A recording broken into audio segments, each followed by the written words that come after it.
Prophet ﷺ said, on the Day of Judgment, you will reach a position of misery. People will be miserable. Some of them will be saddened. People would have given up hope in some ways. And then the Prophet ﷺ said the long hadith. The people will gather each other and they will begin to question what's going to happen to us. And so they will remember the prophets. Let's go to the prophets. Let's ask them. Let's come to them and ask them to intercede for us so that Allah subhanahu wa ta'ala can begin the judgment, the hisab, the accountability. Prophet ﷺ said, in this life I had a dua. And this dua, I kept it. Whereas every other prophet was given their dua which they asked for. As for my dua, which I kept specific for me, was that, oh Allah, save my ummah on the Day of Judgment. And Allah subhanahu wa ta'ala says in the Quran, behold, your Lord may raise you a beautiful raising on the Day of Judgment. What is that? It is the raising of the intercession. And this is the way it will go. He said the people will go to Adam alayhi salam and they will say to him, Ya Adam, Anta Abu al-Bashar, you are the father of all mankind. You are our father. Allah created you with His hands.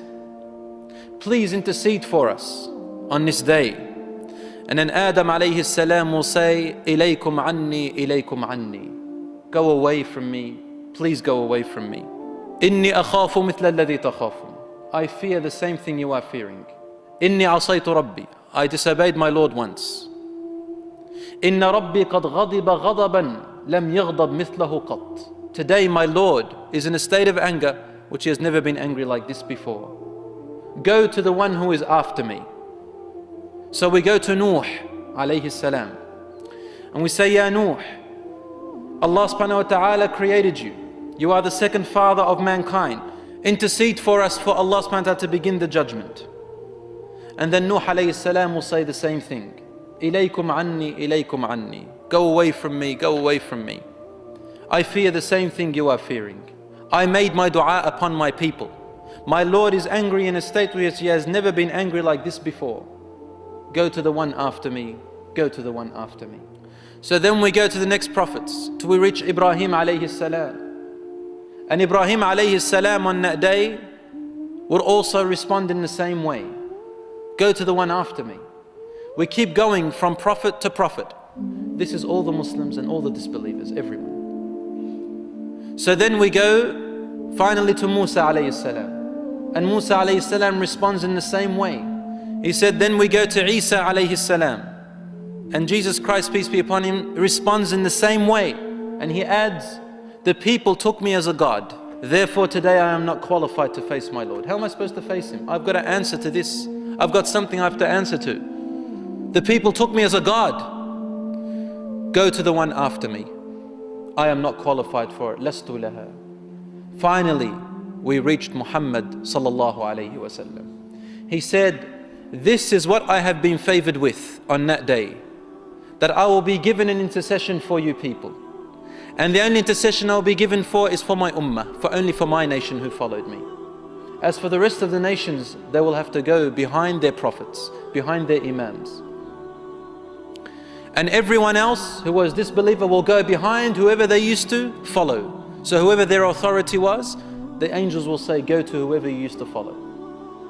Rasul says, when the people come to me and they say, please, ishfa' lana, intercede for us for the judgment to begin, I will call out on that day and say, Ana laha, Ana laha. He says, ثُمَّ أَسْجُدُ لِرَبِّي سَجْدَةً. I prostrate to my Lord such a prostration, so prolonged. Only Allah knows how long. مَا شَاءَ اللَّهُ أَنْ أَسْجُدْ. As long as Allah wills for me to make sujood. And I call out to Allah in such a dua that I've never called out before in my life. I've never used these words in praising Him and calling out to Him in my sujood. And then my ummah who followed me, they will prostrate behind me.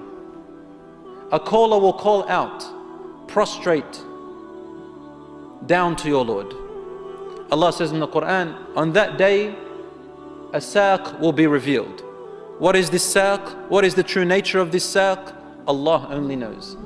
In Muslim, the book of Muslim, the Prophet ﷺ says, my Lord reveals his saq. Only Allah knows the nature of this saq. لَيْسَ كَمِثْلِهِ شَيْءٍ وَهُوَ السَّمِيعُ الْبَصِيرُ. There is nothing like unto him, and he hears all things and sees all things. So we will not dwell into the description of this reality called as-saq. The Muslims, the believers will see it, and then they will be called to prostrate. So then, bi-idhnillah, we prostrate. Except for the hypocrites. Allah says, فَلَا يَسْتَطِيعُونَ. They will not be able to prostrate, and the disbelievers will not be able to prostrate. As for the Prophet ﷺ and his ummah who are still prostrating, the hadith says, فِي ذَلِكَ الْيَوْمِ يَنزِلُ اللَّهِ. On that day, Allah will descend. How will He descend? What does descending mean? Only Allah knows the nature of this descension. And Allah says in the Quran, on that day, your Lord and His angels will come. The angels in line like soldiers. And Allah's throne will be brought. What does this throne look like? Only Allah knows. But it will be brought, and there will be 8 angels carrying Allah's throne. These angels, the description came in the hadith, that they are so humongous that it will take 300 years journey for a person to reach between the shoulder and the earlobe. They look in that nature. What the earlobe looks like, Allah knows. What the shoulder looks like, Allah knows. But the point is, these angels are humongous. 8 of them carrying Allah's throne.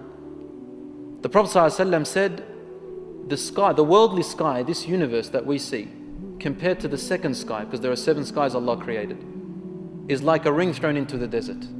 And the second compared to the third is like a ring thrown into the desert. And the third compared to the fourth is like a ring thrown into a desert. And so on until you reach the 7th. And the 7th compared to the arsh, to the throne of Allah subhanahu wa ta'ala, is like a drop, in one hadith, like a drop in the ocean.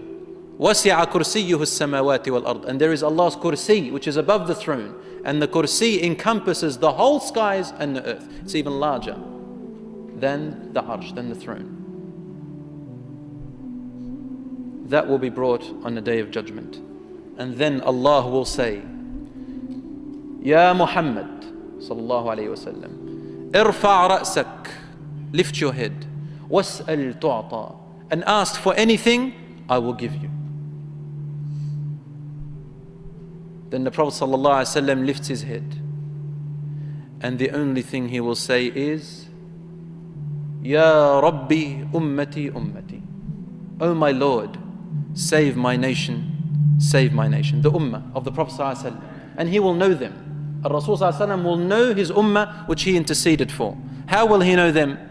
When the Prophet ﷺ was saying, we are waiting for you at the Hawd, he said, follow my sunnah and stick to it. What I am on and my companions, stick to it. And I will be waiting for you there. And I will call you and say, come and drink from the fountain. شَرْبَةً هَنِيئَةً مَرِيئًا لَا يَظْمَأُ بَعْدَهَا أَبَدًا. Prophet ﷺ said, you will drink from it. A drink that you will never, ever be thirsty after that again. Thirst as in the quenching of thirst which brings you to fatigue. That's the thirst we're talking about. You will never be thirsty like that ever again. And you will enjoy it. This fountain on the day of judgment, he says, it will be colored like milk. You'll say, this is like milk, but it's not like the milk of this earth. It will taste sweeter than honey, but not like the honey of this earth. And you will have cups of gold and silver. Some of the ummah of the Prophet ﷺ, we ask Allah to let us drink from that, will drink by themselves. And some of them the Prophet ﷺ will give them to drink from his blessed hand, sallallahu alayhi wasallam. Before the Prophet ﷺ died, he went to his final visit to the grave of the shuhada, of the martyrs, and to Al-Baqiyah. And he made dua for them, and then he said the following words, وَدَدْتُ أَن لَوْ رَأَيْنَا إِخْوَانَنَا. The only thing I will miss of not seeing is that I will die not seeing my brethren. And then Abu Hurairah radiallahu anhu said, Ya Rasulullah, أَوَلَسْنَا نَحْنُ بِإِخْوَانِكَ? Are we not your brothers already? Look, we're here, you can see us. He said, Ya Abu Hurairah, you are my companions, yes, and you are my brothers. But the brethren I'm talking about, they are not here. هُمُ الَّذِينَ آمَنُوا بِي وَلَمْ يَرَوْنِي. They are the ones who believed in me and followed me, but never saw me, never met me. We ask Allah that we are them. Ameen. He said, what will happen? He said, I'm going to meet them on the Day of Judgment, and I will call them to drink from the fountain. He said, كَيْفَ تَعْرِفُهُمْ وَلَمْ تَرَهُمْ? How will you know them and you have never seen them? He said, if I told you that a person had many horses, and some of them were very black in color, and among them there were horses that were striped with white on their faces and on their arms and on their legs and on their tails. He said, well, isn't he able to tell the difference between these horses and those? He said, yes, very easy. He said, on the Day of Judgment, my ummah will come to me, غُرْلًا مُحَجَّلِينَ. They will come striped with nur, brightness, nur, on their faces. This is what it means on their faces and on their arms and on their legs. How did I know this? Because the Prophet ﷺ said, وَذَلِكَ مِنْ أَثَرِ الْوُضُوءِ. This is because the effect of the wudu' they used to make. What does that mean? It means they used to pray. They used to prepare for prayer. They were purified by making wudu'. Isbagh al-wudu', he said. Isbagh al-wudu'. They used to not only make wudu', they used to make their wudu' proper. So they would go a little bit beyond their knee, their elbows, a little bit beyond their ankles.